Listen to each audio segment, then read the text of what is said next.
Wood ducks have to yeet themselves up to 50 feet out of their tree nest or starve to death inside. I didn't know water landing was a... What happened to just feeding your kids? What happened to just feed? God damn. Yeah, I know you was just born, but go find your own food, little Go find your own food, Brent. Go find your own food. All right, man. We got us another casual geographic. The boy done dropped. This is animals that get the middle finger from childhood. Let's get it. A hippo made me cry. Hippos are easily first ballot in the Hood Nature Hall of Fame, but they didn't get it from turning hundreds of humans into hashtags a year, or for being a part-time predatory land whale out of water. Hey, bro, listen. If we've learned anything from this man here, it is do not fuck with hippos, bro. Don't. Also being fast enough to catch a ticket in a school zone. It's not because of it's not just their eyes. It's because as a kid I was traumatized by 3 words: hippo baby shower. Hippo baby shower? What? What is that? Maturing is realizing 2 things about nature. 1, you hit the RNG lottery if you die of old age, and 2, you probably have a worse childhood than an actor from Redacted. Since I've already made a mother and father video on this channel, instead, we're gonna do basically the opposite. Here are the animals that get spanked the hardest by reality the moment they're born. And while this isn't really a bad parents video, giraffes, for sure. They get born and then they're like, all right, they get stand. I know you've never stand in your life, but stand the fuck up. Stand on business. You're gonna see some of these animals need CPS in the worst way. So yeah, back to hippos. So as a kid, I was watching this documentary. I couldn't really tell you what it was called or even what it was about, but there was this one scene where a mother hippo showed up with her freshly born calf, and the other hippos woke up feeling like Mike. Jackson, Tyson, Jordan, take your pick. Either way, I watched the calf become corpse confetti in front of my eyes. Hippos are actually pretty solid moms. They'll take a maternity leave from the herd and pretty much quarantine herself for weeks to have the kid, and it's usually— Wait a minute. Did I just hear what I thought I heard, chat? Yeah, back to hippos. So as a kid, I was watching this documentary. I couldn't really tell you what it was called or even what it was about, but there was this one scene where a mother hippo showed up with her freshly born calf, and the other hippos woke up feeling like Mike. Jackson, Tyson, Jordan, take your pick. Either way, I watched the calf become corpse confetti in front of my eyes. Oh my God. Hippos are actually pretty solid moms. They'll take a maternity leave from the herd and pretty much quarantine herself for weeks to have the kid, and it's usually after a couple of weeks where she'll return to the pod. Problem is, if she comes back to an overcrowded pool or limited resources or really just a hippoing, males will gang up on the mother, separate her from the calf, and make a hippo baby shower shockingly literal. In their defense— Hello? The fuck do you mean by that? it's technically rare, and it's not like your favorite animals don't follow the same script. But man, did the squeals of an eviscerated baby hippo alter my brain chemistry. The hippo's first introduction to its own kind is a family pool party that can turn into an actual bloodbath, and if that's too dark for an intro, I'm gonna put this right here, because like the world to Ray Charles, it only gets darker. So in my non-professional online opinion, there's about 4 ways animals fresh out the womb get violated by the natural order, and the first one's what hippos go through, which I like to call running the gauntlet. It basically means because of circumstances, an animal too young to be anything but a milk merchant has to go through trials, tests, and a real-life bullet hell that I would hesitate to wish on my worst enemy. And unfortunately, my worst enemy is not this bird. You see, the barnacle goose had a problem. They build nests on high, cloud-caressing cliffs, away from polar bears and foxes, but their food source, aka their entire way of life, is at the very bottom. And because they're basically flying lawnmowers that eat mostly grass, they can't just mama bird food into their faces. And air Ubering them down ain't on the table either. So their only option is to jump. All the way down. Oh my God. The flightless baby barnacles free fall up to 400 feet straight down. The Statue of Liberty would be a vacation for them, and the only thing breaking their fall are the rocks littering the bottom. Really, they can't even fly yet. the only break they get is nature giving them a fluffy down coat and flyweight class to make the whole rock landing thing less of an immediate game over. But don't worry, it gets worse. The parent geese do help by calling out to the chicks and kind of coaching them down, but their encouragement can end up attracting the same predators they were trying to avoid in the first place. Also, as a conscious cotton ball, they go wherever the wind blows them, and if that happens to be too far away, they can get snatched by a raven before their parents even get to them. Not to mention, barnacle geese don't get full immunity. 10% of the chicks become a casualty to the cliffs, and only a third are alive after 2 days. Basically, this is the second animal in the row where baby shower sounds more like a sick joke, and wouldn't you know, they're not the only birds that don't need autumn to be a fall baby. Wood ducks have to yeet themselves up to 50 feet out of their tree nest or starve to death inside. I didn't know water landing was a— What happened to just feeding your kids? What happened to just feed? God damn. Yeah, I know you was just born, But go find your own food, little nigga. Go find your own food, bro. Go find your own food. Luxury because merganser chicks have to do the same thing, except the best they get are leaves. But at least with ducks and geese, they run the gauntlet, but they have their parents there the whole time. This crab could only be so lucky. The Christmas crab's named after the island it's on, and every year, the crustacean exodus travels from within the forest. I remember seeing a picture of this where it was a bunch of crabs outside. They was like, don't let my hungry ass be over there. Hey, on God, we would have unlimited seafood boils. Fuck are we talking about? Fuck is we talk? Hey. Well, I'll boil up some of them bitches so fast. Hey, eating them like popcorn on baby. Y'all want some crabs? All right, let me go snatch up like 4 or 5 of these from the street real quick. Hold on. Crab's named after the island it's on, and every year, the crustacean exodus travels from within the forest all the way to the coast by the tens of millions for, well, if you know what this drink is called, just know crabs have copious amounts of it. Walking to your spring break when you're only inches tall. Oh, you know what? It makes so much sense. Okay, so boom, right? Hear me out. That drink is called Sex on the Beach. That's what it is.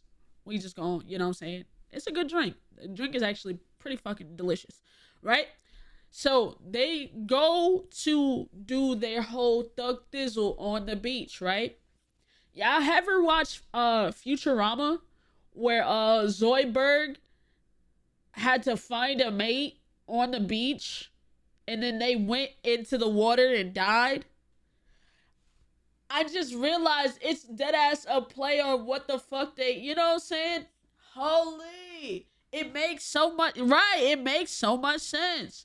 I never really thought about it. I was just like, oh, maybe that's something they wrote in for the, but that's a great fucking reference. If you know what this drink is called, just know crabs have copious amounts of it. Walking to your spring break when you're only inches tall is a struggle enough. Doing it in reverse at tick size is veteran difficulty. Because a few weeks Wait, no way they have to walk back. later, the Christmas crab progeny has to backtrack from the beach all the way back into the recesses of the jungle with the rest of the population. It takes over a week straight of walking while dodging everything from cars to the people in them. And that's if they don't get spawn sniped on the beach by their own kind. Out of the legit billions of crabs that take the journey on, only, let's see here, 0.0001% of them live long enough to continue the cycle. Now, And he just sitting there eating. These little motherfuckers gotta walk all the way back by themselves. 0.0001% make it back. Yo, imagine if even 1% made it back. We'd be fucking overrun by crabs in this fucking world. We'd have to eat them shits for breakfast, lunch, and dinner. Holy shit. 0.001% of them live long enough to continue the cycle. Look. Now, I'm not the best at math. They're arguably the only insect that can give 10% of the Furious 5 problems. Wait. They're arguably the only insect that can give 10% of the Furious 5 problems. 10% times 5 equals... Nani? It sounds like all but 1 in 10,000 crablets are statistically f***ed. Nothing says 1 in every 10,000. gauntlet like having so many kids. Holy. You basically forced a right hand of RNG to do at least one of your own right. Spoiler alert, you're gonna see that again. Wait, say that again? Nothing says gauntlet like having so many kids. You basically forced a right hand of RNG to do at least one of your own right. Spoiler alert, you're gonna see that again. But nothing makes running the gauntlet more literal than Godzilla's understudy. Ironically, the marine iguana is only a menace to... Oh, bro, that deadass looks like Godzilla. Holy shit. Their childhood is anything but, because gravid iguanas will lay their eggs deep in sand or volcanic ash. But that also means they have to do the dash when their underground nursery turns out to be a snake pit. As soon as the iguanas are born, they immediately rush to the rocks for cover, and that can get them tailgated by, of course, racer snakes. And like their name suggests, they're liable to run down a luckless lizard. Bro really just blew a 4-0 leg lead. Oh, and Euro-stepping Satan's garden hoses doesn't mean they still can't get picked off by the always menacing Galapagos hawk. Running through rocks like Marshawn Lynch your first day out is survival of the fittest. You have to sprint to the rocks or you're gonna get eaten by a snake. And even if you get to the rocks, you might get picked off by a fucking raven. Holy. Steroids. And remember, running the gauntlet is just one of the ways the world plots on the young. But number 2 might arguably be worse. Criminal negligence. Oh, sea lions. If you take an L, you can chalk it up to a skill issue. But with a parent like that, if you're strapped for luck, you're pretty much in trouble. The harp seal is actually a decent mother. For 12 days, she What? nurses her pup for less than 2 weeks, then what? She abandons the pup to go find more males because the mother harps are for the sheets. The ice sheets. Keep it. You leave your kid after 12 days to be a slut? What is the... Yo, what is the animal kingdom? Hello? I didn't know this was a whorehouse. She said, "I little nigga, gotta go find another, baby daddy." What are we talking about? Mind, a baby seal can't swim or otherwise feed itself for the next 6 weeks, even losing half their weight in the process. Forcing a hunger strike on your kids is bad enough. So you leave it after 12 days and it can't even defend itself for the 6 weeks after that.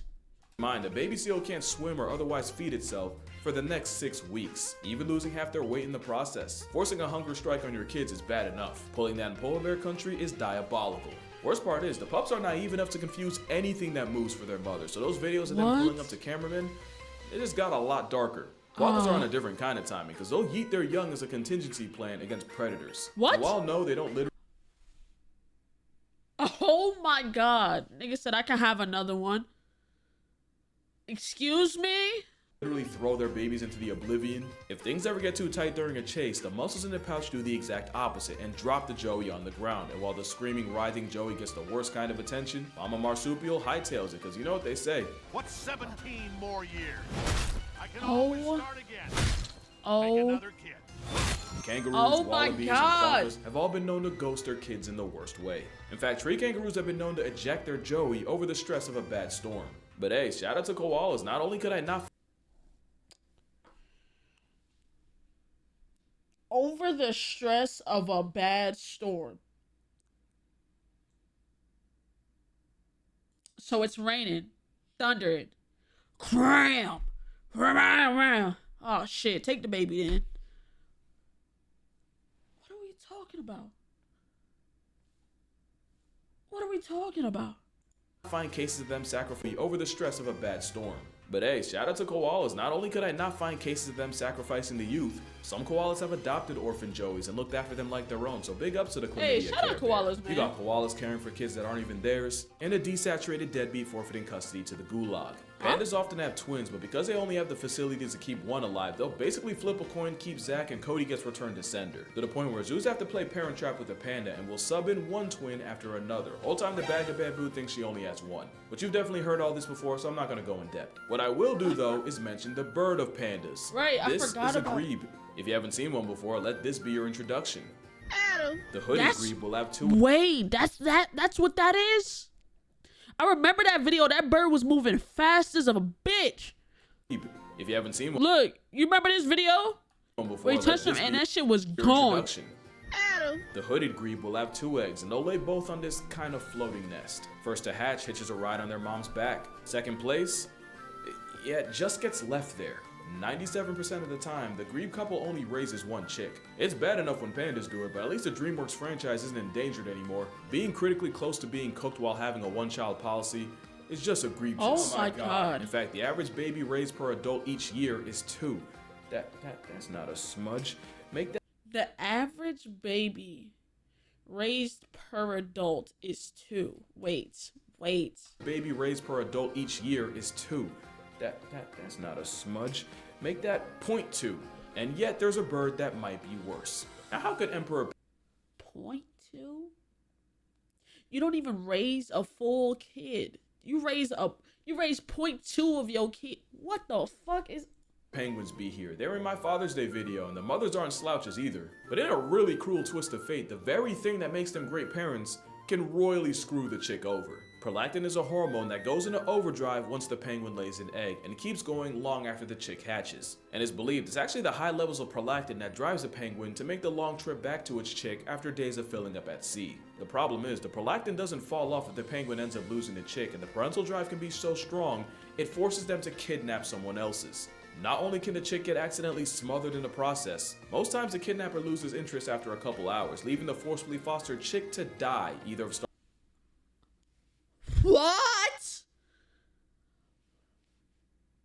What? You... What? because your kid died, you kidnap another one. And then after a couple hours, you like, I don't really want this one. I'm gonna play with something else. The fuck are we talking about? Nah.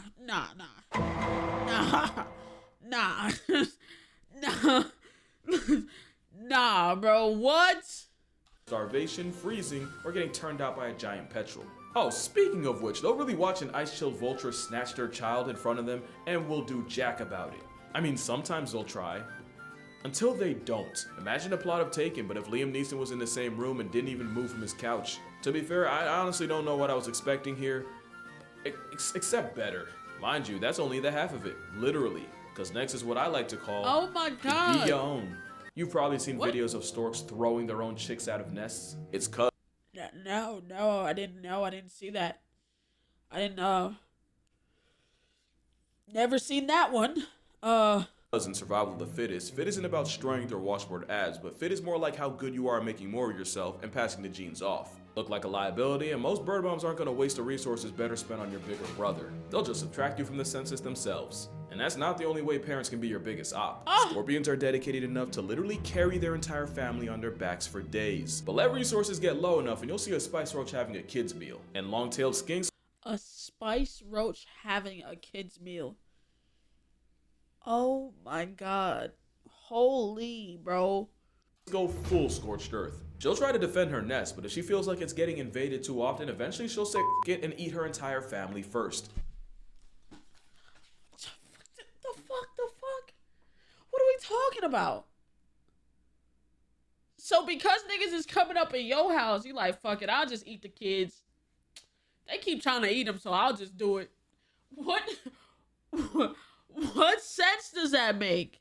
Funny thing is, most skinks will just lay their eggs and peace out, but those in the area codes of egg-eating snakes will guard their nests. That is, until the moms get pressed enough and become the predator. The burying beetle has a different problem. You see, this corpse roach will turn an expired rat into a nursery, but if there's too many beetleists, there won't be enough food and they'll end up small and underdeveloped. So the beetle will systematically murk a small percentage of her own children to keep the ratio honest, and science says it's the beetles that beg the most for food that get packed up. Seriously, the larvae that beetles can beg, by the way, but the ones that only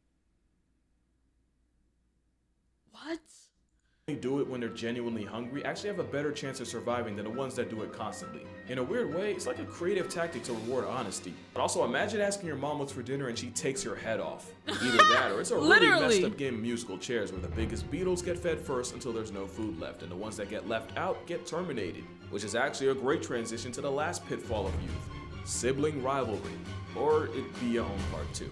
Spotted hyenas take on-site literally. They will try to kill each other the moment they're born, and this ain't a friendly Disney Channel type of fate. A quarter of the cubs born never make it out of the den because of it. And considering the very process of birth can turn both parties into a hashtag, yeah, hyenas got it bad. So does this guy. The shoe-bill stork is one of many types of birds that will flatline their sibling to survive, and even with different species, the script is the same. The stronger chick gets all the food and attention, while the weaker one gets bullied and beaten into oblivion, often while the mother's watching. Heck, sometimes they serve the corpse as a victory meal, but arguably the most brutal. A victory meal? Bro, these videos are so informative, but they be traumatizing the hell out of me. Oh my god. Hey. Do you know 44% of y'all aren't subscribed? Go ahead and hit that button. And also go check out my gaming channel where I upload things like Spider-Man gameplay, Fortnite, Modern Warfare, older games, newer games, anything I can get my hands on, I'll play it. Go check it out. And yeah, enjoy the rest of the video, man. Brutal case of competition happens in Tasmania. You know exactly where this is about to go. Tasmanian devils can birth 20, 30, sometimes up to 40 joeys, but somehow while their opossum cousins have 13 nipples and the short-tailed opossum has 27, the live-action Looney Tune got capped at 4. So now the blind, hairless, raisin-sized joeys have to somehow race their way from the birth canal all the way to one of 4 milk faucets. That gotta be some type of sick fucking joke, right? As you can guess, the first 4 to feed go on and grow. The remaining joeys get canceled like a Friends spinoff by the mother who eats them alive. I know I said musical chairs earlier, What? Wait. Get canceled like a Friends spinoff by the mother who eats them alive. I know I said musical chairs earlier, but this is That Meets Saw. directed by Casey Anthony. And somehow there's an animal that gets done even worse. The sand tiger shark can have up to 50 embryos inside her uterus. The problem is, one litter can have multiple fathers. So once one of the embryos grows big enough, it swims around and starts eating all the others. And they don't just wipe out all the smaller embryos. Once the pup clears them, it then eats all the unfertilized eggs in the uterus. And you know these sharks duck zero smoke because the way we found out was from a scientist poking around a pregnant shark's uterus and getting his hand bitten by an undercooked pup. It's a You killing your siblings in the fucking uterus? In the uterus. What am I watching, bro? What am I watching, bro? a special kind of spawn killing when you don't even let them spawn, but it gets even more metal because sand tiger sharks have 2 uteruses, so usually have 2 pups. And apparently some predatory pups will swim from one uterus to another and murk everything in sight.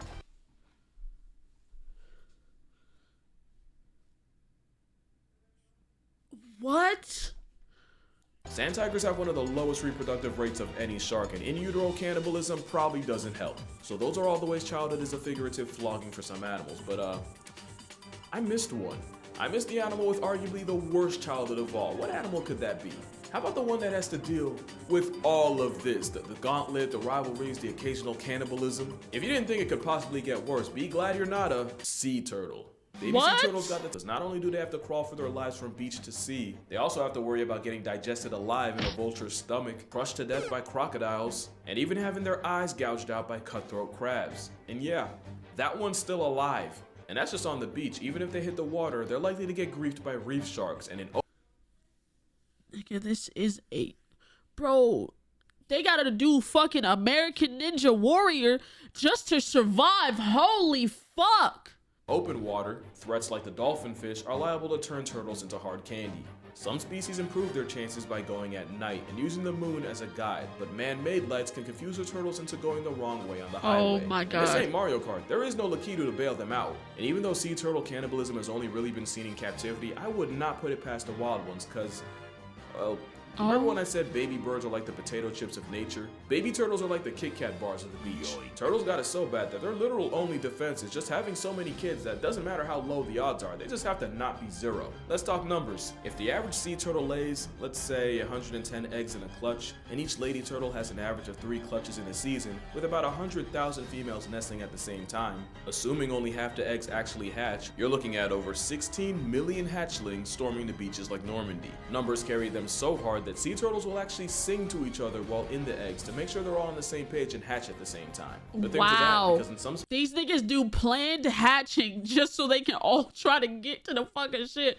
Like, hey, y'all, we need as many people out there as possible. There's gonna be some casualties, but we gotta go at the same time. It's the best odds. What are we talking about? Species, only 1 in every 10,000 turtles born live long enough to make it worth it. The ones that do spend most of their lives at sea until one day their internal GPS takes them hundreds, if not thousands of miles back to the beach where it all began.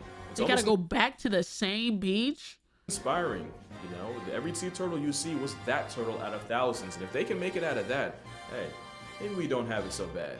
Holy. Yeah, let me stop right there. Turtles might as well be named after all the shit they take. Imagine nature gifting you a real-life bullet-held middle finger for your birthday, and this is the fastest you can go. But yeah, that's gonna do it for this video. Make sure you drink water. Let moms know you appreciate that. Out of all the things she could have been, she's not a harp seal. Right. If you're trying to see turtles for real, Cayman Islands Turtle Center, 100% recommended. And unless you're a baby turtle, I'ma see y'all. Hey, that's W. Cayman Islands. I might fuck around and do that. I want to see some hippos too, chat. Not to get too close, but I want to go to Thailand for the elephant sanctuary. In the next one. Not the synchronized swimming. Okay. Okay. Thailand, yeah.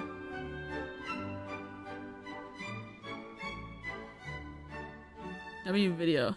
Hey, W video. Shout out to Casual Geographic, man. They could be cooking. They could be cooking.